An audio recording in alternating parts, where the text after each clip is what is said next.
I don't hire black waitresses. The words fell from the restaurant owner's mouth like ice hitting the floor. His laugh was sharp, cruel, echoing across the nearly empty dining hall.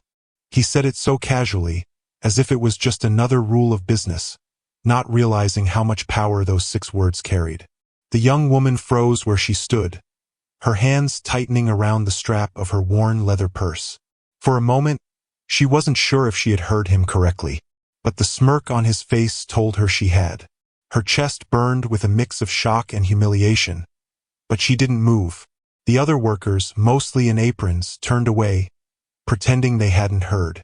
But she stood there, locked in place, as the man chuckled and muttered under his breath, "This isn't that kind of place." And yet, she did something no one in that restaurant ever expected. Something that would change the entire story of that place. What exactly did she do? The answer wasn't simple, and it wasn't immediate. But to understand what happened in that restaurant, you have to know how it all began.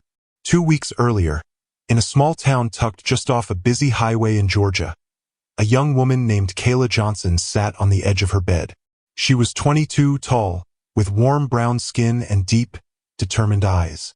Her life hadn't been easy. Raised by her grandmother after her mother passed away, Kayla grew up knowing how hard it was to survive when doors kept closing. Money had always been tight, and though she had dreams of finishing college, for now, she needed something simpler. Steady work to keep a roof over her and her grandmother's head. Her grandmother, Mrs. Louise, was 76. Her hands trembled a little from arthritis, but her voice was strong, filled with the wisdom of years and the resilience of someone who had lived through storms. Louise often reminded Kayla, "Baby, you don't have to let the world tell you what you're worth. You walk like you know you belong, no matter who tries to shut the door." Kayla nodded at those words, but inside, she wondered if her grandmother really knew how harsh the world could be now. Every job interview so far had been a dead end. She had applied at grocery stores, diners, boutiques, anywhere that would keep the bills from stacking up on the kitchen table. It was on a Tuesday morning, while flipping through job listings on her cracked phone screen, that Kayla spotted the notice. Help wanted, servers needed. Maple Street Restaurant. Apply within. She felt her heart jump. Maple Street Restaurant wasn't just any diner. It was one of the most popular sit-down spots in town, known for its golden pancakes, thick burgers, and the old-fashioned jukebox in the corner. Everyone ate there. If she could get a job there, the tips alone could help cover the light bill for months.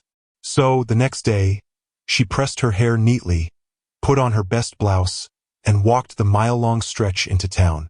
She rehearsed what she would say, gripping her resume like it was her last chance.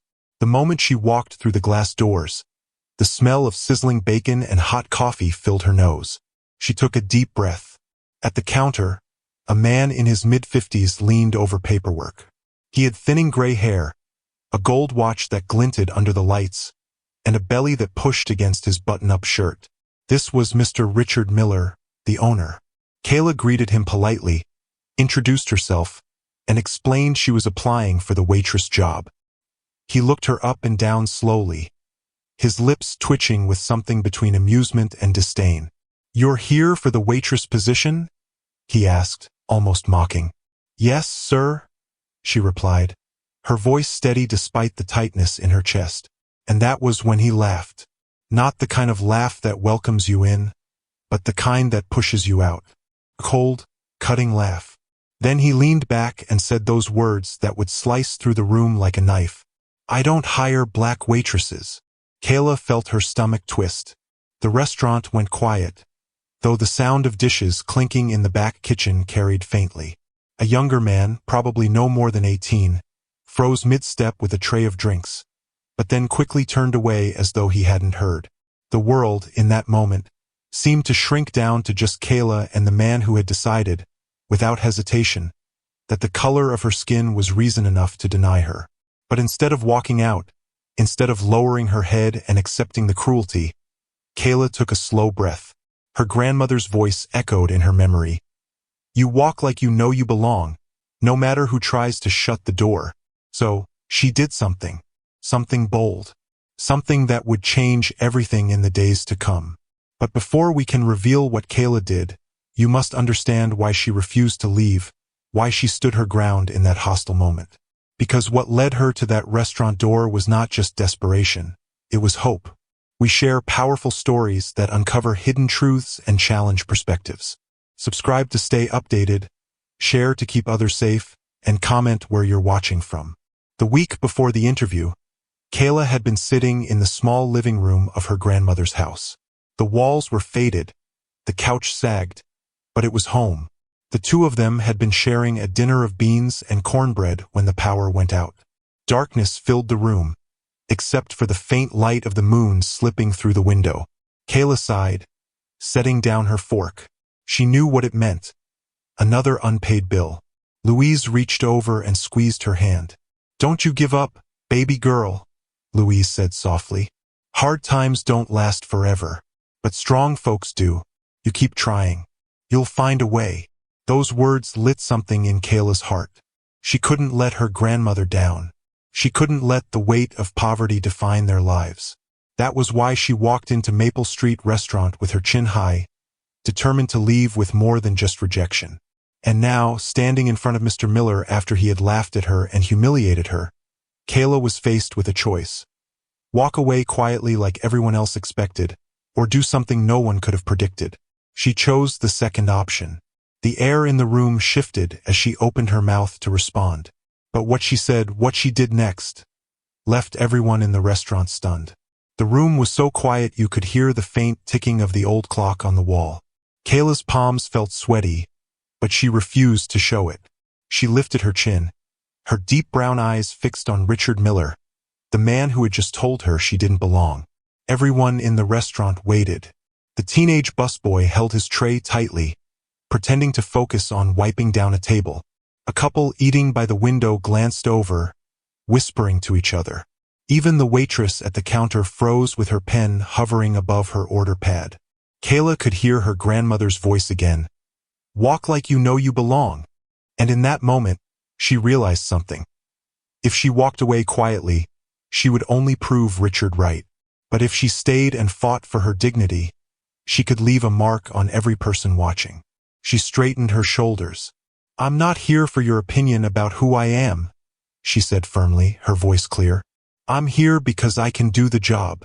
And whether you like it or not, I'm not walking out that door until you give me a fair chance." The words struck the air like thunder. The young busboy nearly dropped his tray. The couple by the window stopped whispering and stared openly now. Richard's smirk faltered for a brief second, but then he leaned forward, his laugh sharper this time. "You've got guts, I'll give you that," he said. "But guts don't change the fact that people come here to eat in peace. They don't want distractions." His eyes narrowed cruelly. "A girl like you wouldn't fit in here." Kayla's heart pounded, but she didn't back down. Instead, she took a step closer to the counter, her voice steady. "Do you even hear yourself?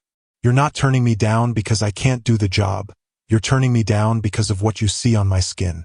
That's not a distraction, Mr. Miller. That's your prejudice talking." The restaurant felt like it was holding its breath. No one spoke. Even the sizzling sound of the grill in the back seemed distant. For a long moment, Richard didn't answer. His jaw tightened. His eyes darted toward the customers watching. He didn't like being challenged, not by anyone, and especially not by someone he thought he could dismiss so easily. "You think you're making a point?" he finally said, his voice low but harsh. "This is my restaurant. My rules. If you don't like it, the door's right there." He jabbed his finger toward the exit. Kayla didn't move. She stared at him, her expression calm but unyielding. Then, slowly, she set her resume on the counter and slid it toward him. "Read it," she said. "If you're really the kind of man who runs his business with pride, then you'll look at what I can do, not just at who I am." For a moment, Richard looked like he might throw the paper right back at her. But his eyes flickered toward the customers still staring at him. His laugh had lost some of its edge now, replaced by annoyance. He grabbed the resume and glanced at it quickly, then scoffed. "Waitressing at a diner down on Highway 9. Volunteering at a community center. Helping your grandma. Impressive," he muttered sarcastically. He tossed the paper back on the counter. But it doesn't matter. I don't hire. He stopped mid-sentence. The sound of footsteps echoed from the back of the restaurant. Out came an older woman, gray hair pinned neatly, her apron spotless despite the long shift she'd clearly worked. This was Margaret, the head waitress who had been with Maple Street Restaurant for nearly 30 years. "Richard," she said firmly, folding her arms. "Enough." The entire restaurant went silent again. Richard frowned. "Stay out of this, Margaret." "I won't," she replied. Her voice was steady, carrying the weight of someone who had seen too much to stay quiet now. "I've worked here long enough to know when something's wrong. And this, what you're doing right now, is wrong." Kayla's breath caught. She hadn't expected anyone to step in for her, especially not in front of Richard. The older woman turned to Kayla and gave her a small nod, her eyes soft but strong. Then she looked back at Richard. "You keep saying this place is yours, but it's not just yours," Margaret continued. "It's every person who walks in here to eat. It's every worker who shows up to keep it running. And if you're so scared of giving this young woman a chance, maybe you're not as strong as you think you are." The tension in the room deepened. Richard's face flushed red, his mouth opening and closing as he tried to find the words. He was used to controlling the room, but now the room was turning against him.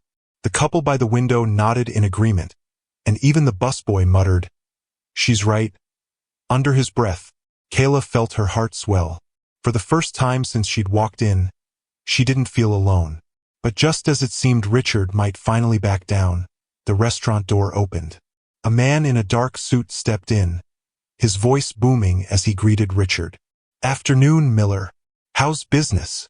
Richard's expression shifted immediately, a fake smile plastered across his face. "Good, good. Just handling some staff issues." The man looked around, his eyes landing on Kayla, then on Margaret, then back at Richard. "Staff issues? Doesn't look like she's staff yet." Richard chuckled nervously. "Yeah, well, not everyone is cut out for the job." The man tilted his head, studying Richard with a sharp gaze. Then he turned back to Kayla. "You looking for work, miss?" he asked kindly. Kayla hesitated, her lips parting. But before she could answer, Richard quickly cut in, his laugh a little too loud. "She won't be working here," he said firmly. And just like that, the atmosphere snapped. The room filled with tension again, stronger this time.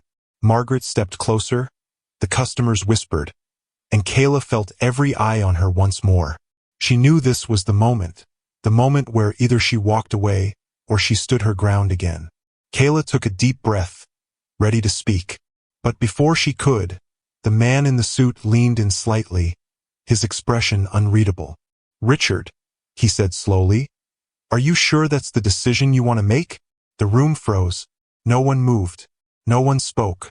The question hung heavy in the air, a storm waiting to break. And in that silence, Kayla realized something important. Whatever happened next would not just decide her fate. It would decide Richard's too. The restaurant was so still it felt like time had stopped. Every customer, every worker, even the smell of sizzling bacon seemed frozen in place. The man in the dark suit stood tall, his presence commanding, his voice steady but heavy with meaning. "Richard," he repeated, his sharp eyes locked on the owner. "Are you sure that's the decision you want to make?" Richard forced a laugh, scratching the back of his neck. "Of course it is," he said, though his tone had lost some of its confidence. "This is my place. I know what's best for it." The man in the suit didn't blink. His silence stretched across the room, pressing against Richard like a weight. Then he glanced at Kayla, his expression softening. "What's your name, miss?" he asked. "Kayla Johnson," she answered, her voice firm even though her heart was still racing. The man nodded. "Kayla, good to meet you." He looked back at Richard. "Seems to me you've got someone here willing to work hard. Isn't that what matters in a business like this?" Richard's jaw tightened. He didn't like being questioned, especially not in front of others. His pride battled with his fear of looking weak. "Like I said, it's not about work," he snapped. "It's about fit. She wouldn't fit here." Margaret, still standing nearby, let out a sharp breath. "Fit?" she said, her voice carrying across the restaurant. "She's polite, presentable, and clearly determined. If that's not a fit, then what is, Richard? The color of her skin? We all know that's what you mean." A murmur ran through the room. The couple by the window exchanged a look. The busboy stopped pretending to wipe tables, and even the cook peeked through the swinging kitchen doors. Everyone was listening now. The man in the suit stepped closer to Richard, lowering his voice just enough to make the tension cut even deeper. "Careful with your words," he said. "People remember moments like this." Richard swallowed hard. He knew this man wasn't just any customer. His name was Thomas Green, a well-known businessman in town. Thomas owned several properties, sponsored community events, and had ties to city officials. His opinion mattered. His voice carried weight far beyond the walls of Maple Street Restaurant. "Tom," Richard said with a forced smile, trying to regain control. "You know how it is. You run businesses too. Sometimes it's about keeping the peace. Folks around here expect certain things." Thomas raised an eyebrow. "Do they? Or is that just what you've convinced yourself, so you can keep your doors shut to people who don't look like you?" The silence that followed was suffocating. Richard's face turned red, his lips pressing tightly together. He opened his mouth, but no words came out. Kayla, watching all of this unfold, felt her pulse quicken. She hadn't expected anyone to defend her. First Margaret, now this man she didn't even know.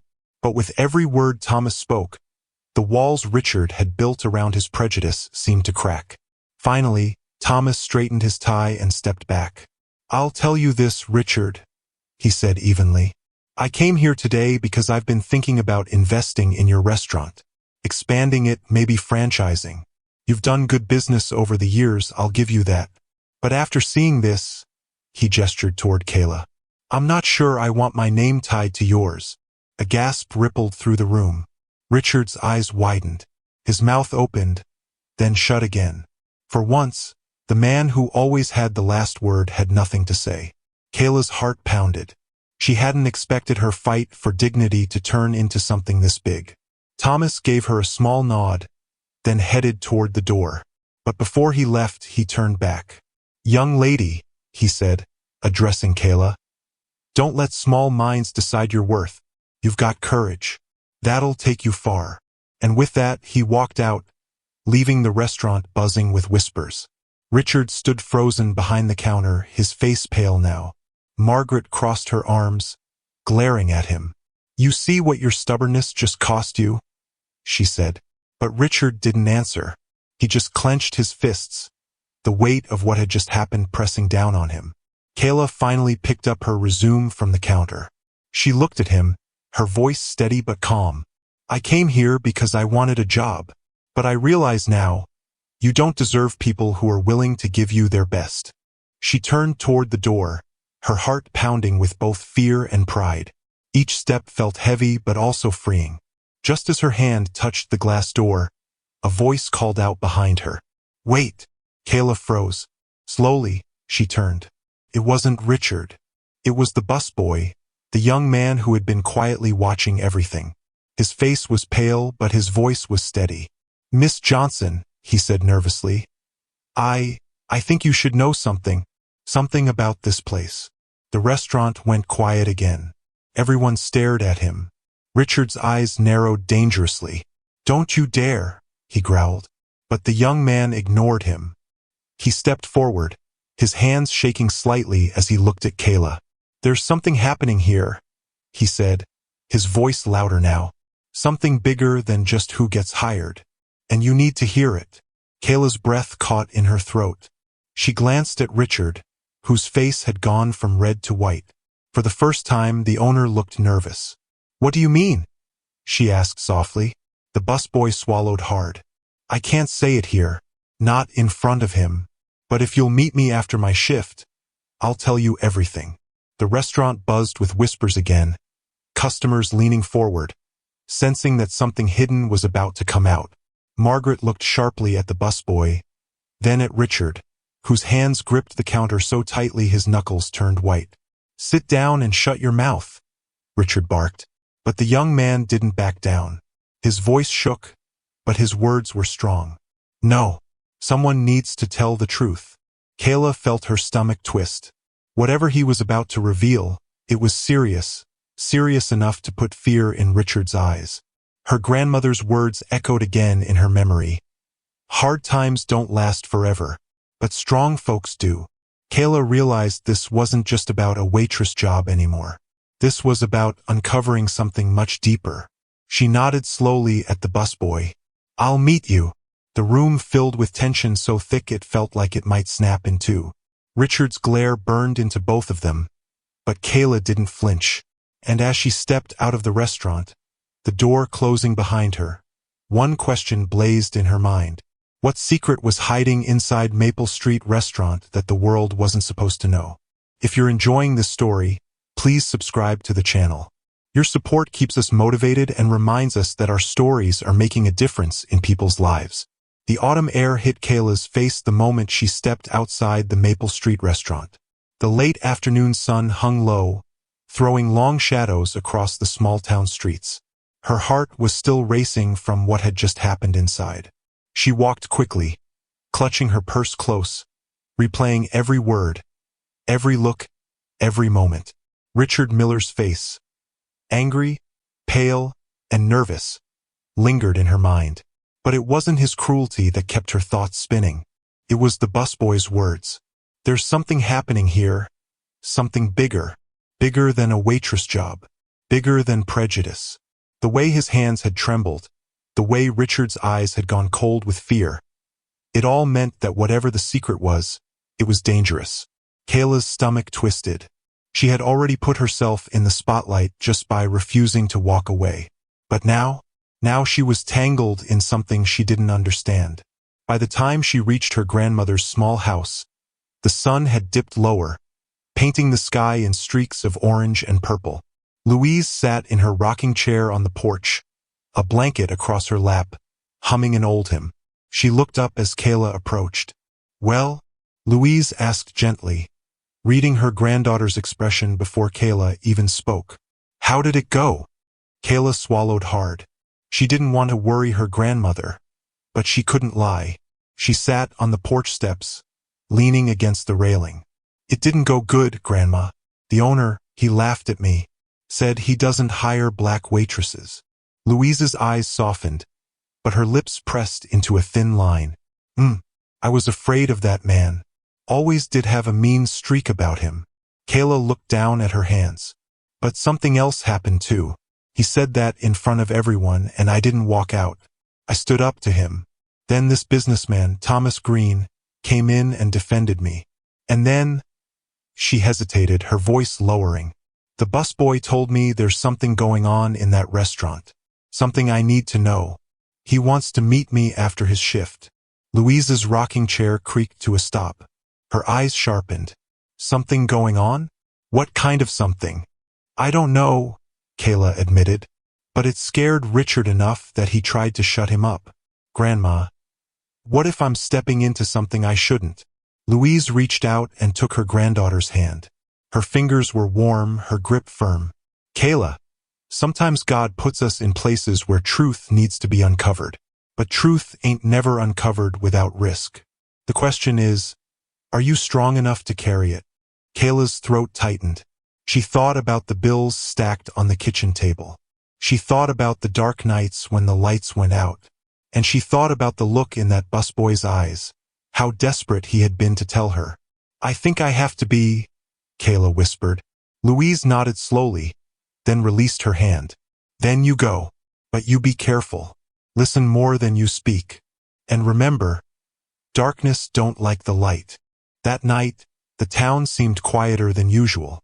The neon diner signs glowed faintly in the distance, and the sound of crickets filled the cool air. Kayla walked down Maple Street with cautious steps, her eyes scanning the shadows. The restaurant was closed now. The chairs were flipped onto tables, and the lights inside had gone dark, except for a faint glow coming from the kitchen. She waited near the corner, her nerves tightening with every passing minute. Finally, the back door creaked open. The busboy stepped out, pulling off his apron and glancing nervously over his shoulder. When he spotted Kayla, he hurried toward her, his eyes darting around as if he feared being followed. "Thanks for coming," he said quickly. His voice trembled, but there was determination in it too. "I didn't know if you would." "I almost didn't," Kayla admitted. "But you said it was important. So what's going on?" The boy looked no older than 18, maybe 19. His hair was messy from the long shift, and his hands shook as he shoved them into his pockets. He glanced around again before speaking in a low voice. "My name's Ethan Carter," he said. "And what I'm about to tell you, it's dangerous. But someone has to know. That place, it's not just a restaurant. It's a cover." Kayla's eyebrows knitted. "A cover? For what?" Ethan leaned closer, lowering his voice until it was barely above a whisper. "Money. Illegal money. Miller's been running something through the restaurant. He launders cash. I've seen it with my own eyes. Envelopes being passed, late-night meetings in the back. It's all shady." Kayla's breath caught. She had expected something bad. But this was worse than she imagined. "Are you sure?" Ethan nodded fiercely. "Positive. I've been working there 6 months. I didn't say anything because, well, who'd listen to a kid like me? But the way he treated you today, it was the same way he treats anyone who threatens his control. He thinks he's untouchable." Kayla's mind spun. She thought about Thomas Green threatening to pull his investment. She thought about Margaret standing up against Richard. And now, this young busboy risking himself to speak the truth. "If this is true," Kayla said carefully, "why tell me? Why not go to the police?" Ethan's face darkened. "Because half the time the police eat free at that place. I don't trust them. And you stood up to him today. You weren't afraid to call him out. I figured if anyone would listen, really listen, it'd be you." Kayla felt her chest tighten. She wasn't sure she was ready for this kind of responsibility. But Ethan's eyes, desperate and pleading, told her she couldn't just walk away. "What do you want me to do?" she asked softly. Ethan swallowed hard.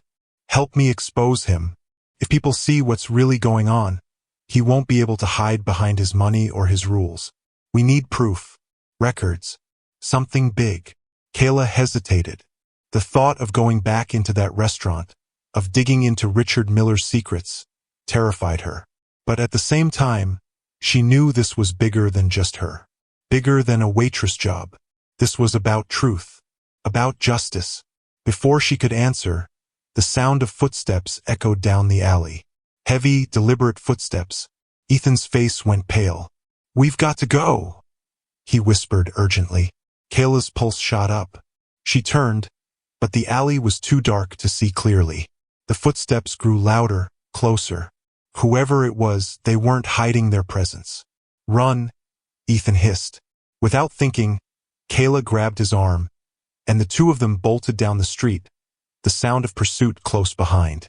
Her heart pounded in her ears as they sprinted past darkened shops and shuttered houses, the footsteps following, relentless. They rounded a corner, Kayla's chest burning with every breath. She risked a glance back and saw a tall shadow closing in fast. "Don't stop," Ethan gasped, but her foot caught on a loose stone, and she stumbled, crashing hard onto the pavement. Pain shot through her knee. Ethan skidded to a halt, reaching for her. And that was when the shadow stepped into the light. A man. Broad shoulders, dark jacket, face hidden in the glow of a street lamp. He wasn't just chasing them. He was hunting them. Kayla's blood ran cold. The night air felt sharp against Kayla's skin as she stared up at the man standing under the street lamp. His face was hidden by the brim of a dark baseball cap, but his stance told her everything. This wasn't some random stranger. He was here for them. Ethan gripped her arm, his breathing heavy. "Get up, Kayla," he whispered urgently. "We can't stop now." Her knee throbbed from the fall, but adrenaline pushed her to her feet. She leaned into Ethan as he pulled her forward, but the man took a step closer, blocking their escape. "You kids should mind your business," the man said in a low, gravelly voice. Kayla froze. The way he said it, it wasn't a warning. It was a threat. Ethan squared his shoulders, trying to sound braver than he felt. "We're not doing anything wrong," he said quickly. "Just leave us alone." The man let out a cold chuckle. "Wrong? You've already done wrong. You opened your mouth where it didn't belong." Kayla's stomach dropped. He knew. Somehow, he knew Ethan had spoken to her about the restaurant. The man took another step forward. The glow of the streetlight caught his face now. Hard jawline, scar across his cheek, eyes that looked as cold as stone. He was older than Ethan, maybe mid-30s, and built like someone used to getting his way through force. Ethan pushed Kayla behind him. "Run when I tell you," he whispered quickly. But before Kayla could protest, the man lunged. Ethan shoved her sideways, and she stumbled back as the two of them collided. The sound of fists hitting echoed in the quiet street. Ethan grunted, fighting with everything he had, but the man was stronger, shoving him hard against the wall of a closed shop. "Stay out of Miller's business," the man growled, his hand gripping Ethan's shirt. "Or next time, it won't just be a warning." Kayla's heart pounded as she searched the street for help, for anyone. But the shops were dark, the houses silent. It was just the three of them. "Stop!" Kayla shouted, her voice trembling but loud. "Leave him alone." The man turned his head toward her, his cold eyes narrowing. For a second, Kayla thought he might come after her instead. She took a shaky step back, her mind racing. "What do I do? What do I do?" And then headlights. A car turned onto the street, its beams flooding the alley in bright white light. The man froze, his grip still on Ethan's shirt, but his eyes darted to the car. Without another word, he shoved Ethan hard against the wall and stepped back, disappearing quickly into the shadows. The car slowed as it passed, the driver glancing at them curiously, but then it kept going. Kayla rushed to Ethan's side. "Are you okay?" she asked, her hands shaking as she helped him steady himself. Ethan winced, rubbing his shoulder where he'd hit the wall. Yeah, I think so. But that was close. Too close." Kayla's chest tightened. "Who was he?" Ethan's jaw clenched. "His name's Carl Benson. He's Miller's enforcer. He shows up when people owe money or when Miller thinks someone's talking too much. I didn't think he'd come after us this fast." Kayla's blood ran cold. "So he really is laundering money. And now he knows you told me." Ethan nodded grimly. "Which means we don't have much time. If we're going to do this, we need to move fast." Kayla's legs still shook, but she met his eyes. "Then we'll do it. Whatever it takes. We're not backing down now." The two of them walked quickly, putting distance between themselves and the alley. By the time they reached Kayla's grandmother's house, the adrenaline had worn off, replaced by exhaustion. Louise was waiting on the porch, her sharp eyes catching the bruises on Ethan's face immediately. "What happened?" she demanded, her voice stronger than Kayla had ever heard. Kayla explained everything, the chase, the man, the warning. Louise listened without interrupting, but her jaw tightened with every word. When Kayla finished, Louise stood slowly, her cane tapping against the wooden porch. "I knew that man was rotten," she said firmly. "But this is evil. And evil only grows when good people stay quiet." Ethan lowered his head. "I didn't mean to drag anyone else into this, ma'am. I couldn't keep it to myself anymore." Louise's eyes softened. "You did the right thing, son. But now you've got a choice. You can stay afraid or you can stand tall. The same goes for you, Kayla." Kayla swallowed hard. She thought about her grandmother's words, about Thomas Green's warning, about Margaret standing up in that restaurant. Every part of her screamed that this was too big, too dangerous. But deep down, she knew walking away wasn't an option anymore. "I'll stand," Kayla said quietly, but with determination. Ethan nodded, his eyes meeting hers. "So will I." Louise gave a small smile, though it was tinged with worry. "Then you two better be ready. Because a man like Richard Miller, he won't go down without a fight." The next day, Kayla and Ethan met at the town library. It was one of the few quiet places where they could talk without drawing attention. They huddled at a corner table, papers spread out between them. Ethan explained what he knew. How Richard took large cash payments late at night, how shady men in suits visited the restaurant after closing, how receipts never matched the money actually passing through the registers. "I've seen him take envelopes from the back office," Ethan said, lowering his voice. "Thick ones. He keeps a safe in there too. I'm sure that's where he hides the records." Kayla frowned. "So we need proof. But how do we get it? We can't just walk in there and ask." Ethan hesitated, then leaned closer. "I have keys. Spare ones. They gave me a set for closing duties, but Miller doesn't know I kept a copy. If we go in after hours..." Kayla's breath caught.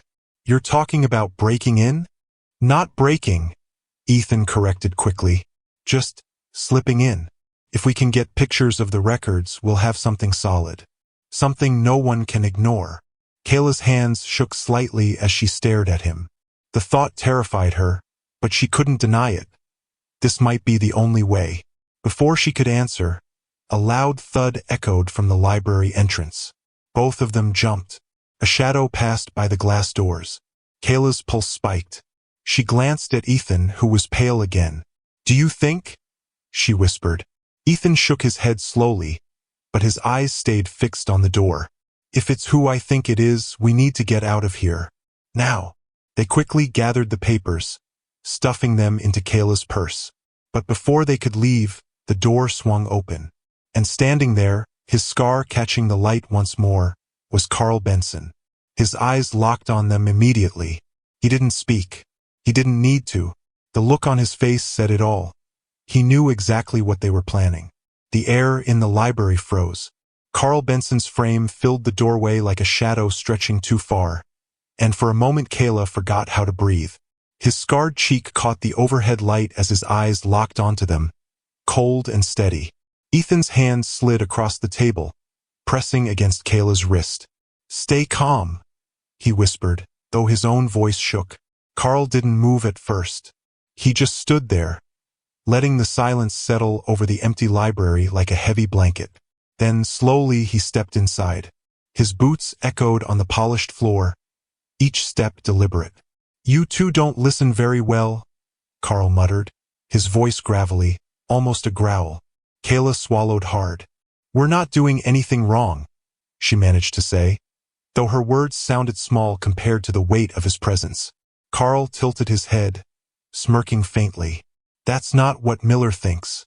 And Miller's word is the only one that matters in this town." Ethan pushed his chair back slightly, squaring his shoulders. "We're not scared of you." Carl chuckled darkly. "You should be." He placed both hands flat on the table, leaning down until his scarred face was inches from Ethan's. Kayla's heart hammered against her ribs, but she forced herself not to look away. "You think this is a game?" Carl hissed. "You think you can dig into Miller's business and walk away clean? He owns this place. Every dollar, every street corner, every cop that's supposed to keep order. People like you don't stand a chance." For a moment, no one moved. Then Carl straightened, his eyes flicking toward Kayla. "And you? What's your part in this? Some little girl who doesn't know when to keep her mouth shut." Kayla's knees trembled, but she clenched her fists under the table. "I know right from wrong," she said quietly but firmly. "And what Miller's doing is wrong." Carl's smirk vanished. He leaned closer, his voice low and menacing. "Then you'd better pray you never get caught in the wrong place at the wrong time." Before Ethan could respond, the sound of footsteps approached. The librarian, a middle-aged woman with short brown hair and glasses, walked into view from behind the shelves. "Everything okay here?" she asked, looking between them with mild suspicion.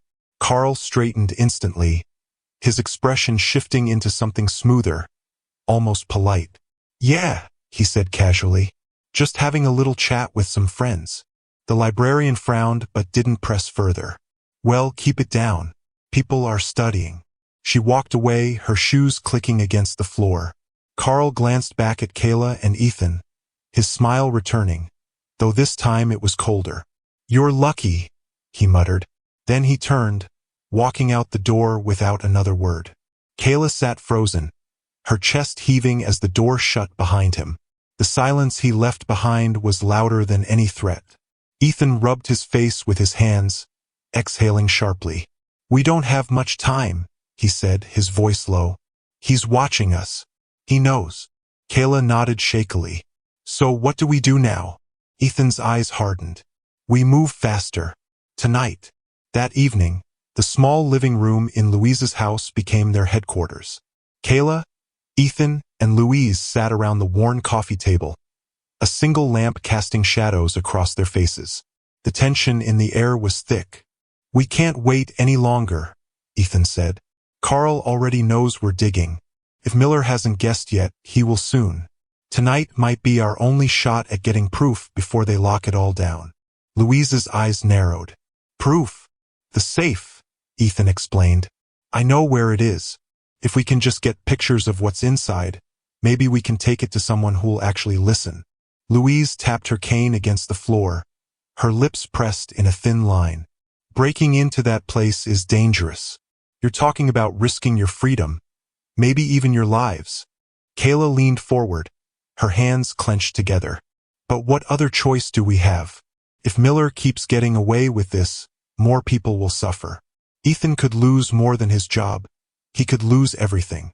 Louise studied her granddaughter for a long moment, her eyes softening. Then she sighed. "Your courage reminds me of your mother when she was your age. She never could stand by when something was wrong." She glanced at Ethan. "If you're both serious about this, then you'd better be careful. Evil men like Miller don't forgive or forget." Ethan nodded firmly. "We'll be careful." Later that night, Kayla and Ethan stood outside the restaurant. The streets were quiet, the only sound the hum of a streetlight above them. Kayla's pulse raced as Ethan pulled a small set of keys from his pocket. "This is it," he whispered. Kayla's mouth felt dry, but she nodded. "Let's do it." Ethan slid the key into the back door lock. It clicked open, the sound louder than it should have been in the silence of the night. They slipped inside, the air heavy with the lingering smell of fried food and cleaning supplies. The restaurant felt eerie without its usual noise. Just rows of empty booths and a faint buzz from the soda machine. They moved quickly, heading toward the office in the back. Ethan's hands shook slightly as he unlocked the office door. The small room was cluttered with filing cabinets, papers stacked on the desk, and, against the far wall, a steel safe. "There it is," Ethan whispered. Kayla's breath caught. "Do you know the combination?" Ethan hesitated, then nodded. "I've seen Miller open it before. I think I remember." He knelt in front of the safe, twisting the dial carefully. Kayla stood by the door, her heart pounding in her ears. Every creak of the building made her jump. Finally, with a heavy clunk, the safe unlocked. Ethan pulled the door open. Inside were stacks of cash, thick envelopes, and a ledger book filled with scribbled numbers. "This is it," Ethan said, his voice shaking with both fear and relief. "This is everything." Kayla stepped closer, pulling her phone from her pocket. "Take pictures. All of it." Ethan flipped through the ledger, page after page of transactions that didn't match the restaurant's business. Kayla snapped photo after photo, her hands trembling but steady enough to capture every detail. For a moment, it felt like they might actually pull it off. But then, the sound of footsteps echoed in the hallway. Kayla froze, her phone clutched tight in her hand. Ethan's eyes widened, the color draining from his face. The footsteps grew louder, closer. Whoever it was, they were heading straight for the office. Ethan shut the ledger quickly, shoving it back into the safe. He tried to close it, but the lock wouldn't catch in time. The office door handle rattled. Kayla's stomach dropped. They were trapped. The door swung open, and standing in the doorway, his face twisted in anger, was Richard Miller himself. The moment Richard Miller stepped into the office, the air seemed to vanish. His large frame filled the doorway, his tailored shirt stretched over broad shoulders. His eyes narrowed on Ethan, still crouched in front of the open safe, and then slid to Kayla, who froze with her phone halfway in her pocket. "Well," Miller said slowly, his voice smooth but edged with steel. "What do we have here?" Kayla's throat tightened. Ethan rose to his feet, trying to shield her from Miller's gaze, but his hands shook. We were just..." "Save it," Miller snapped, his smile thin and dangerous. He stepped further inside, shutting the office door behind him with a deliberate click. You two think you're clever? Sneaking in here, snooping around in my business. Kayla's palms were slick with sweat. Her grandmother's words echoed in her head. Evil men don't forgive or forget. Ethan lifted his chin. We're not trying to hurt anyone. We just want the truth to come out. Miller's laugh was sharp, humorless. The truth? You don't know the first thing about truth. This place, this restaurant, keeps this whole town running. You think people want to know where the money comes from? You think they'd still sit in those booths if they did? He took a step closer, his eyes gleaming. People don't care about right and wrong. They care about full plates and paychecks. And I make sure they get both. That's more than your self-righteous little games could ever do. Kayla's voice came out smaller than she intended, but it didn't waver. But you hurt people. You keep good workers out just because of their skin. That's not business. That's hate. Miller's jaw twitched. For the first time, his smooth mask cracked. His hand slammed against the desk, making Kayla flinch. Watch your mouth, girl. You don't come into my place and tell me how to run it. The room fell silent except for the pounding of Kayla's heart. Ethan shifted slightly, keeping himself between Miller and the safe. You can scare us all you want, Ethan said quietly. But we're not backing down. Miller's eyes narrowed, the scar on his cheek deepening as he sneered. Then, slowly, the anger on his face shifted into something more calculating. He straightened, brushing dust off his sleeve as though nothing had happened. Maybe I've been looking at this the wrong way, he said, his voice dropping back to a smooth tone. Maybe instead of making enemies, I should be making offers. Kayla blinked, confused. Offers? Miller turned to Ethan. You're a smart kid. You've seen how things work around here. Do you really want to throw your future away over some bleeding heart nonsense? Stick with me and you'll never want for anything. Money, cars, whatever you dream of. All it takes is loyalty. Ethan's mouth tightened, but he didn't answer. Miller's gaze shifted to Kayla. And you could walk away right now. Forget everything you think you saw. No one would bother you again. I'd even make sure your sweet grandmother gets looked after. That cane of hers, that old house.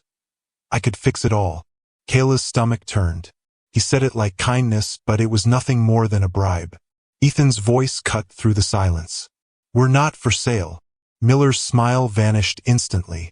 He took one step closer, his shadow falling across them both. Then you'd better pray I never see either of you again, he growled. Suddenly, there was a noise from outside the office. The squeak of a shoe on the tile floor. Miller froze, his eyes narrowing. Who else is here? He demanded. Kayla and Ethan exchanged a look. They hadn't brought anyone. The office door creaked open wider, and a familiar figure appeared. Margaret, the woman who had stood up for Kayla in the restaurant. Her eyes widened as she took in the scene. The open safe, Miller's furious glare, Kayla and Ethan cornered. What's going on here? She asked, her voice sharp. Miller's face darkened, but he quickly forced a smile. Just a little misunderstanding, he said smoothly. Nothing to worry about. Margaret crossed her arms, unconvinced. Doesn't look like nothing. Looks like two kids catching you red-handed. Kayla felt a flicker of hope. Margaret wasn't afraid. Not of him. But Miller's smile turned colder. Careful, Margaret. You wouldn't want to put your business at risk, would you? Margaret's chin lifted. My business is telling the truth, and I won't be bullied into silence. For a tense moment, no one moved. Then Miller's expression shifted again, calm and calculating. He stepped back toward the door. You three just made the biggest mistake of your lives, he said quietly. And soon enough, you'll realize it. He slipped out of the office, his footsteps fading down the hall. Kayla let out a shaky breath she hadn't realized she was holding. Ethan slammed the safe shut, his hands trembling. We have to get out of here before he comes back. Margaret nodded. You're right, but you've got something now, pictures, evidence. Don't waste it. Kayla pulled out her phone, checking the images. They were all there, the ledgers, the cash, the proof. Relief washed over her, but it was laced with fear. If he knows we have this. Margaret placed a firm hand on her shoulder. Then you make sure the right people see it before he can bury it. That's the only way. Ethan grabbed Kayla's hand, pulling her toward the door. Let's go. We'll figure it out later. They hurried out the back of the restaurant, hearts racing, the night air hitting them like a slap. For a moment it felt like they'd escaped. But as they reached the empty parking lot, headlights flared to life. A black SUV roared to life, blocking their path. Kayla froze, the glow of the headlights blinding her. The driver's door opened slowly, and stepping out wasn't Carl Benson this time.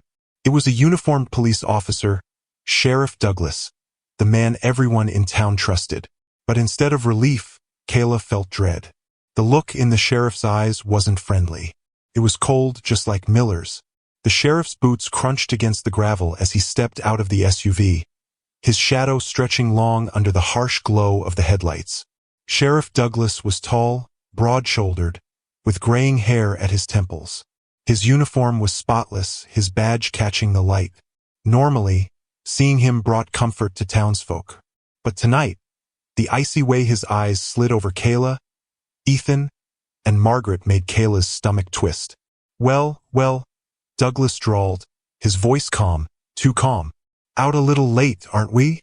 Kayla tightened her grip on her phone, the photos of Miller's safe still saved there. Ethan shifted closer to her, his jaw clenched. Margaret stepped forward first, her voice firm. Sheriff, you should know what's going on here. We just caught Richard Miller with evidence of money laundering in his office. Douglas's lips twitched, almost like a smile, but it didn't reach his eyes. That so? He said. Miller? Money laundering. Ethan nodded quickly. It's true. We have proof. Pictures, records, everything. For a moment, silence hung in the air. Then Douglas gave a slow chuckle, shaking his head. Kids these days, always spinning stories. Kayla's chest tightened. He wasn't surprised. He wasn't shocked. He was dismissing them. Margaret narrowed her eyes. You already know, don't you? Douglas's smile faded. He stepped closer, his boots crunching on the gravel. You don't understand how this town works, he said quietly, his voice cold now. Miller keeps the lights on.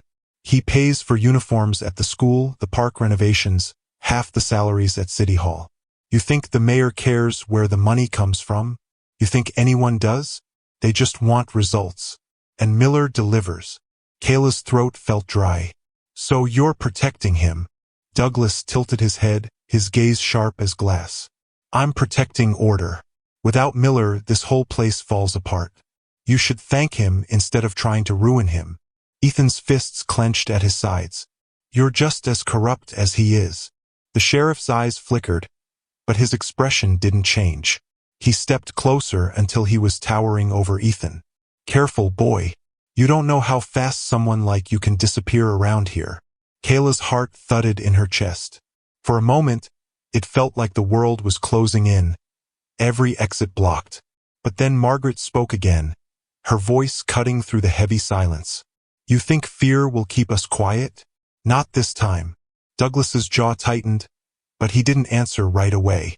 Instead, he pulled a radio from his belt, clicking the button. Unit 3, he said casually. We've got a situation over by Miller's place. Send a car. Ethan's eyes widened. He's calling backup. Kayla's stomach churned. They couldn't let themselves be dragged away, not with the photos still on her phone. Margaret leaned close, whispering quickly. Don't let him take that evidence. No matter what happens. Kayla nodded shakily, slipping the phone deeper into her pocket. The sheriff turned back to them, sliding the radio onto his belt. Now, he said smoothly, why don't we all head down to the station? Clear this up properly. His voice was calm, almost gentle, but Kayla could hear the steel underneath. This wasn't an invitation. It was a command. Ethan shook his head. We're not going anywhere with you. Douglas's face darkened. You don't have a choice. He reached for Ethan's arm, but Margaret stepped in front of him, blocking his hand. If you touch them, she snapped, you'll regret it. For the first time, Douglas hesitated. Margaret's eyes blazed with a fire Kayla hadn't seen in anyone else yet. She wasn't afraid of him, not even a little. But then, in the distance, sirens wailed. Kayla's blood ran cold. Backup was coming. If more deputies showed up, all of them would be outnumbered, and Kayla knew they wouldn't make it out with the truth. Ethan's voice was urgent. "Kayla, we need to run. Now." Kayla's pulse hammered as she glanced at the road, then back at the sheriff. His hand rested on the holster at his hip, his eyes daring them to try. "Go ahead," Douglas said softly. "Run. See how far you get." For a moment, no one moved. Then Ethan grabbed Kayla's hand, pulling her toward the narrow alley beside the restaurant. Margaret followed close behind, her breath ragged. "Stop!" Douglas shouted, his voice booming across the lot. Kayla's legs burned as they sprinted, gravel crunching under their feet. Behind them, the sheriff's SUV engine roared to life, its headlights swinging wildly across the lot as he tried to block their path. They darted into the alley, their footsteps echoing off the walls. Kayla's lungs ached, but she forced herself forward, clutching the phone like it was her lifeline. "Faster!" Ethan urged. They burst out onto a side street, their shoes slapping against the pavement. But as they rounded the corner, Kayla's heart sank. Another police cruiser screeched to a halt at the end of the block, red and blue lights flashing. Two deputies stepped out, their flashlights cutting through the dark. Kayla skidded to a stop, Ethan pulling up beside her. Margaret stumbled slightly, catching herself on the brick wall. They were trapped. Sheriff Douglas's SUV growled closer from behind, and now deputies blocked the road ahead. Kayla's breath came in quick gasps. She glanced at Ethan, then Margaret, then down at her pocket where the phone pressed against her leg. The evidence was still there, but for how much longer? Ethan's eyes met hers. He didn't speak, but she knew what he was thinking. "We can't let them take us." The deputies advanced slowly, their flashlights blinding. The sheriff's SUV rolled into view, its headlights flooding the street. Kayla's heart pounded so hard she thought it might burst. And then, from somewhere down the block, another sound rose above the sirens and engines. The rumble of an old pickup truck barreling toward them. Its headlights cut through the dark as it swerved into the street, skidding to a stop just feet away. The driver's door flew open, and stepping out was a man Kayla recognized instantly. Thomas Green, the retired lawyer who had warned her before. "Get in!" he shouted, his voice urgent. The roar of the pickup's engine echoed down the street, its headlights blazing like a lifeline cutting through the sheriff's trap. Kayla barely had time to process Thomas Green's voice before Ethan grabbed her arm. "Move!" he shouted. The deputies raised their flashlights, momentarily stunned. Sheriff Douglas's SUV skidded sideways, blocking part of the road, but Thomas revved the engine hard, daring them to stand in his way. "Get in now!" Thomas barked again. Kayla, Ethan, and Margaret sprinted across the cracked pavement. Gravel flew as the deputies shouted, "Stop!" But the kids didn't listen. Kayla's lungs burned, her heart hammering, but she pushed forward, clutching her phone in her pocket as if it were the last piece of hope they had. Thomas leaned across the passenger seat, flinging the door open. Kayla scrambled in first, Ethan shoving her toward the back. Margaret climbed in with surprising speed for her age, and Ethan slammed the door shut behind them. The sheriff's voice bellowed from behind. "Don't let them leave." Thomas stomped on the gas. The tires squealed, smoke rising from the rubber as the old truck lurched forward. One of the deputies jumped aside just in time, his flashlight clattering to the ground. Kayla's body jerked against the seat as the truck sped down the narrow street, rattling over potholes. Behind them, sirens wailed and engines roared to life. Sheriff Douglas's SUV was in hot pursuit, its red and blue lights painting the night in a blur of color. Thomas's knuckles were white on the steering wheel, his jaw clenched. "Hold on tight," he growled. "This is going to get rough." Ethan twisted around in the seat, his eyes wide as he watched the SUV gaining on them. "They're right behind us." Thomas didn't flinch. He cut the wheel sharply, swerving into a side street that sloped downhill. The truck bounced, sending Kayla's stomach lurching. Margaret gripped the dashboard, muttering a prayer under her breath. Kayla pressed her face to the window, the wind whipping through the crack as the truck tore past dark houses and shuttered shops. "How did you even find us?" she gasped. Thomas's eyes stayed fixed on the road. "I've been keeping an eye on Miller for years. I knew the day would come when someone would finally try to stand up to him. I just didn't think it'd be you two." Ethan's voice was tight. "We didn't have a choice." Thomas nodded grimly. "No, you didn't." The truck screeched around another corner. Behind them, the sheriff's SUV tried to follow, but the heavy vehicle fishtailed, slowing it down. For the first time, Kayla felt a flicker of hope. But Thomas's tone was grim. "Don't celebrate yet. Miller's got half this town in his pocket. The sheriff isn't the only one on his payroll. By now, every road in and out will be crawling with men loyal to him." Kayla's grip on her phone tightened. "Then what do? We have the evidence. We just need someone to listen." Thomas's mouth pressed into a thin line. "That's the problem. Around here, no one will. Judges, cops, even some reporters, they're all tied to Miller. If you want the truth to survive, you've got to take it out of his reach." "Out of his reach?" Margaret asked sharply. "Where?" Thomas glanced at her briefly before swerving the truck onto a dirt road that cut between tall cornfields. The tires kicked up clouds of dust, the beams from the headlights bouncing over uneven ground. "Out of this county," he said. "Maybe out of the state. There are people who'll listen if we can get far enough, federal investigators, journalists with backbone. But if Miller gets his hands on you before then, that phone won't matter. He'll bury it, and no one will ever hear your story." Kayla's chest tightened. The idea of leaving everything behind, her grandmother's house, the town she'd grown up in, was overwhelming. But the weight of the phone in her pocket reminded her what was at stake. Ethan's voice broke through her thoughts. "So what's the plan?" Thomas didn't answer right away. He gripped the wheel tighter, scanning the road ahead. "First, we shake them. Then we get you somewhere safe. After that," his jaw tightened, "after that, we take this fight higher than Miller ever thought it could go." The truck roared down the dirt road, but the glow of headlights reappeared behind them. Another vehicle had joined the chase, its beams bouncing wildly over the uneven ground. Kayla's heart sank. "They found us." "Hold on," Thomas shouted. He yanked the wheel hard to the right. The truck skidded, nearly tipping before bouncing onto a narrow farm track that cut through the fields. Corn stalks whipped against the sides, scraping like claws. The truck rattled violently, but Thomas didn't slow down. The pursuing car tried to follow but got caught in the thick mud at the edge of the field, its tires spinning. For the first time, they had some distance. Ethan let out a shaky laugh. "We might actually make it." But Margaret shook her head. "Don't fool yourself. Miller's not going to stop. Not until he's sure you're silenced." Kayla shivered, staring out into the dark rows of corn flashing by. She wanted to believe they were safe, but deep down, she knew Margaret was right. The truck finally burst out of the field, jolting back onto an old county road.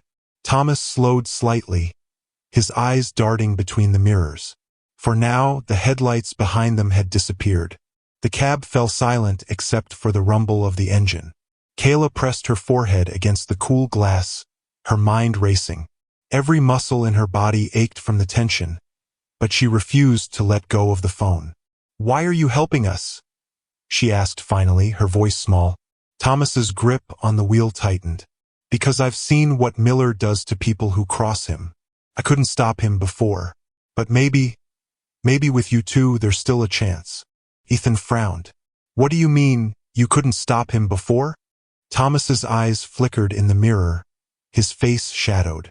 "Let's just say I tried once, and I lost more than I care to remember." Silence fell again, heavier this time. Kayla wanted to ask more, but something in Thomas's voice told her not to push.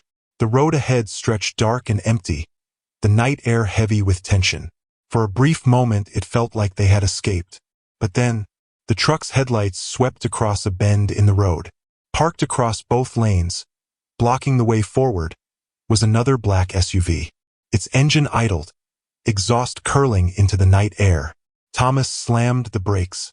The truck screeched, skidding sideways before grinding to a halt just yards from the blockade. The SUV's doors opened, and stepping out were 3 men in dark coats, each one carrying a heavy metal flashlight. But the way they held them, like weapons, made Kayla's blood run cold. Thomas cursed under his breath. It's Miller's men. Kayla's pulse pounded. They were trapped again, this time with nowhere to run. The truck sat idling, its engine rumbling like a caged animal. Dust swirled in the beams of its headlights as Thomas clenched the wheel, staring at the black SUV blocking their way. The 3 men who stepped out carried flashlights, but the way they swung them low, like clubs, made it clear those weren't tools, they were warnings. Kayla's throat went dry. She whispered, "What do we do?" Thomas didn't move at first. His jaw was tight, his eyes never leaving the men. "Stay in the truck, no matter what happens." He shoved the gear into park, then pushed the door open with a creak. Gravel crunched under his boots as he stepped out into the night. "Evening, boys," Thomas called, his voice low but steady. "You know you don't want to do this." The tallest of the 3 men smirked. His flashlight beam swept across Thomas before stopping on the truck, where Kayla and Ethan's faces glowed pale in the glass. "Miller says you're harboring thieves. You know what happens to thieves, Green." Thomas's stance widened slightly. "Kids aren't thieves. They're telling the truth. And if Miller's smart, he'll let them walk away before he brings a storm down on himself." The men chuckled, the sound sharp in the empty night. The one closest to the SUV took a step forward. "You think anyone's gonna believe them? Out here, Miller's word is law." Inside the truck, Kayla pressed her hand over her mouth. Her stomach twisted. Ethan leaned closer to the window, whispering, "He's stalling. He's buying us time." Margaret's eyes stayed locked on Thomas. "He's risking his life." Thomas folded his arms. "I've seen Miller's law. You think I'm afraid of 3 errand boys with flashlights?" The tall man's smirk faded.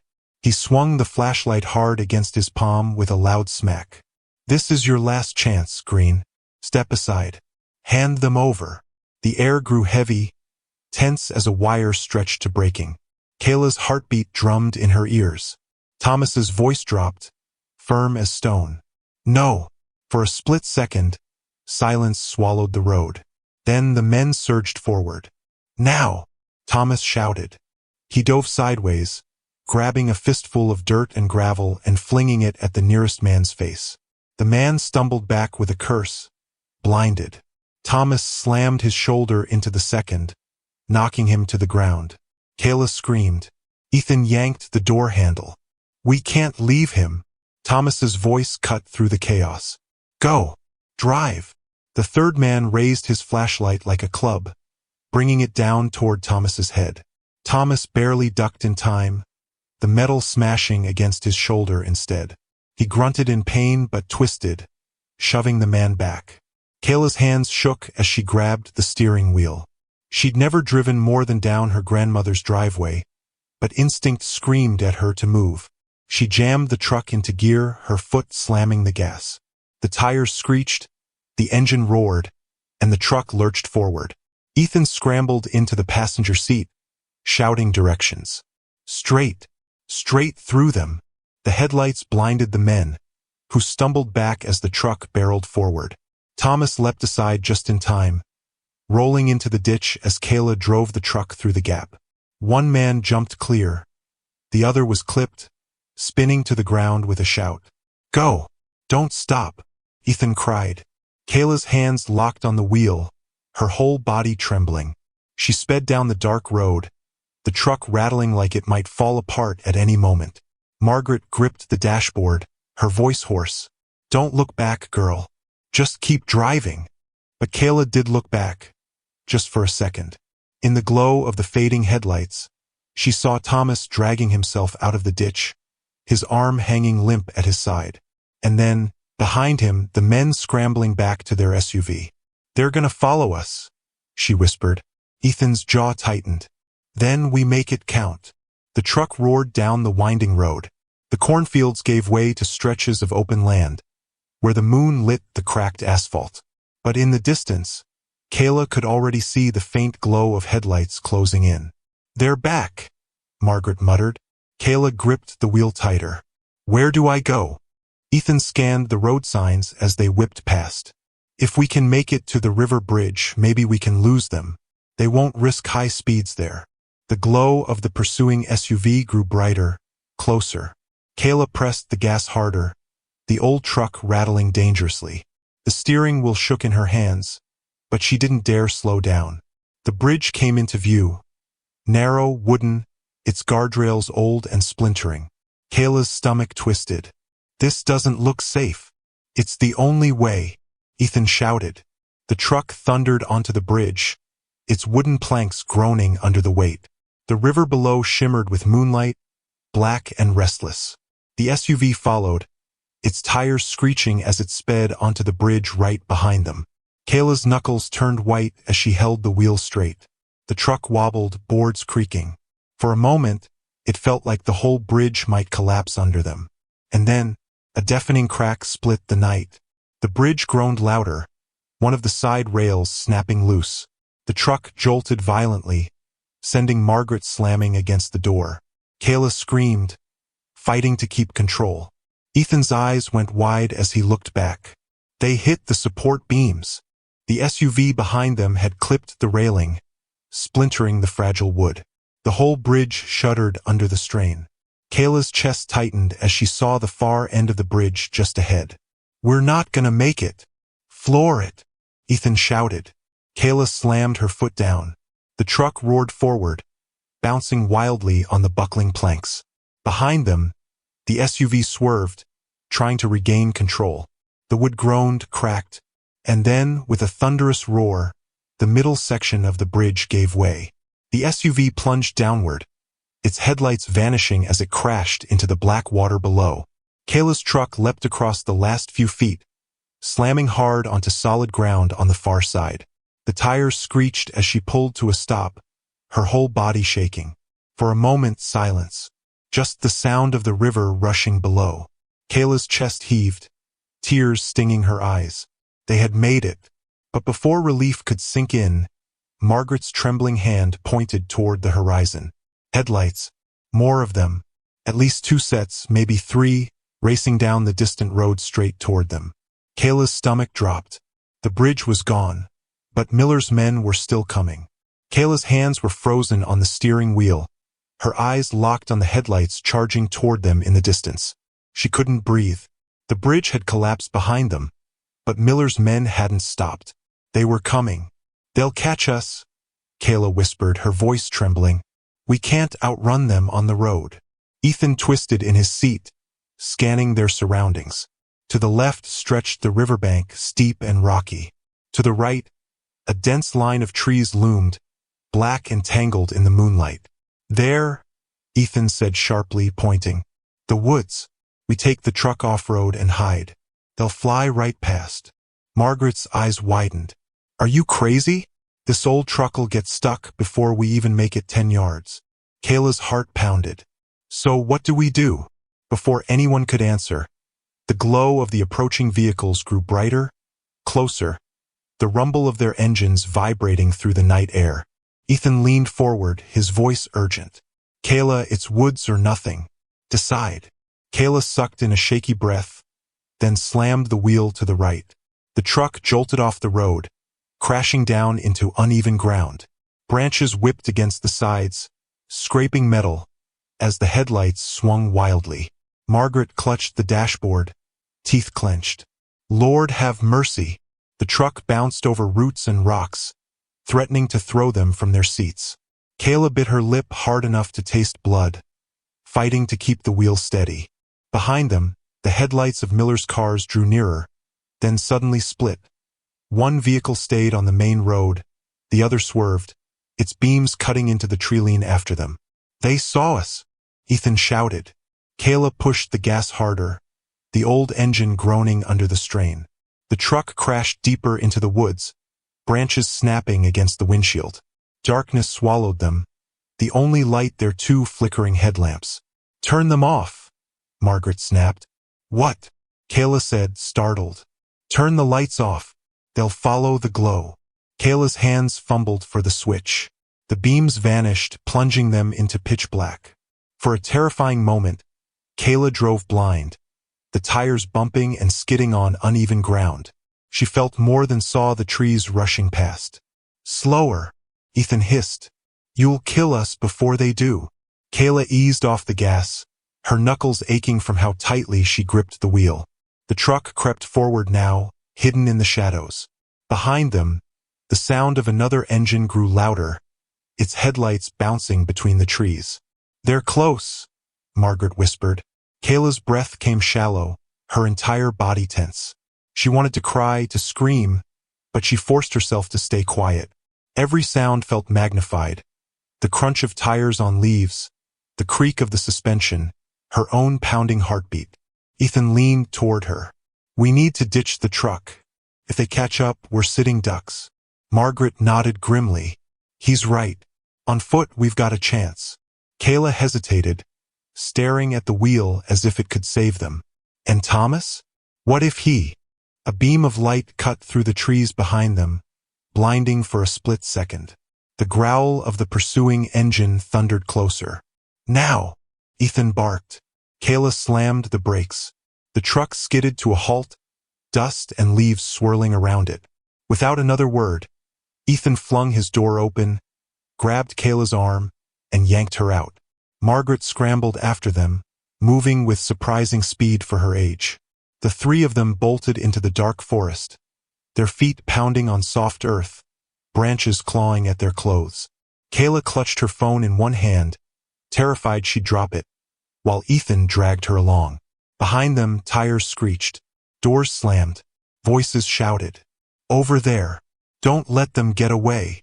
Kayla's chest burned, every breath ragged. The woods stretched endless, the moonlight barely piercing the canopy. She stumbled over a root, nearly falling, but Ethan yanked her upright before she hit the ground. Keep going, he urged. Margaret lagged behind, her breath rasping. I can't keep up.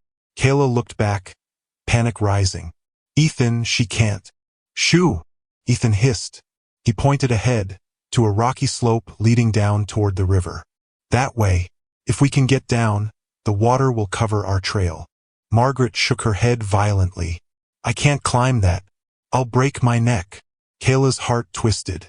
She wanted to argue, to find another way, but behind them the glow of flashlights flickered between the trees, closer with every passing second. Go, Margaret said firmly, her voice breaking but resolute. Don't you dare stop because of me. Kayla froze. No, Kayla, Ethan hissed, tugging her arm again. If we stay, we all get caught. She's buying us time. Tears blurred Kayla's vision as Margaret pushed her toward the slope. Go, child. You carry the truth. You carry all of us with you. Before Kayla could answer, Margaret turned and stumbled back toward the approaching lights, clutching a thick branch like a staff. Kayla's chest split with pain, but Ethan pulled her forward, forcing her down the rocky incline. Stones skittered under their shoes as they half slid, half fell toward the riverbank. The roar of water grew louder. Kayla wiped her tears with the back of her hand, gasping. We can't just leave her. We don't have a choice, Ethan panted. If we go back, it's over. At the bottom of the slope, the river stretched wide and fast, moonlight glinting on its black surface. The current looked brutal, but it was their only chance. Ethan pulled off his jacket, tying it tight around his waist. We cross here. The water will hide our tracks. They won't know where we went. Kayla stared at the rushing river, terror clawing at her throat. We'll drown. Ethan met her eyes, his own blazing with urgency. We'll survive. But if Miller gets that phone, none of us matter. Do you understand? Kayla's hands shook as she clutched the phone tighter. Her voice was barely a whisper. Yes. Together, they waded into the freezing water. The current slammed against their legs, pulling hard, but Ethan gripped Kayla's arm tight, steadying her. Behind them, shouts rang out. Flashlights swept across the woods, beams bouncing closer. And then, A single gunshot split the night. The crack echoed across the river, sharp and final. Kayla's heart seized. She froze in the icy water, her eyes snapping back toward the trees. Somewhere in the darkness where Margaret had gone, the voices fell silent. The crack of the gunshot still hung in the air as the river pulled at Kayla's legs, icy and relentless. She couldn't move. She couldn't breathe. Margaret. Her name screamed silently in Kayla's head. The woman who had risked everything for them, who had stood firm against men twice her size with nothing but a stick. Her voice, her courage, her sacrifice, had just been swallowed by the dark. Kayla! Ethan's voice was sharp, almost desperate. He yanked her arm hard. We have to move. The current surged, water rising to Kayla's chest, nearly tearing the phone from her grasp. She clutched it higher, her fingers stiff with cold. Tears stung her eyes, hot against the icy spray, but she stumbled forward, following Ethan as he fought the river's pull. Behind them, flashlights bobbed along the treeline. Voices carried through the night, but the river's roar muffled the words. They'll see us, Kayla gasped. Not if we let the current take us, Ethan shouted back. Kayla's heart lurched. You mean swim? Ethan's answer was simple. Trust me. He took a deep breath, then dove forward into the rushing water. Kayla froze, terror locking her muscles. The river was black, endless, alive with power that could snap her in two. Another gunshot cracked from the woods. Bark splintered from a tree on the far bank. Kayla's fear shattered. She lunged forward, plunging into the current. The cold was like knives against her skin, shocking her lungs. The current seized her instantly, dragging her downstream. She flailed, kicking hard, the phone still gripped high in one trembling hand. Her head dipped below the surface, black water filling her mouth, before she broke through again, choking, gasping. Kayla!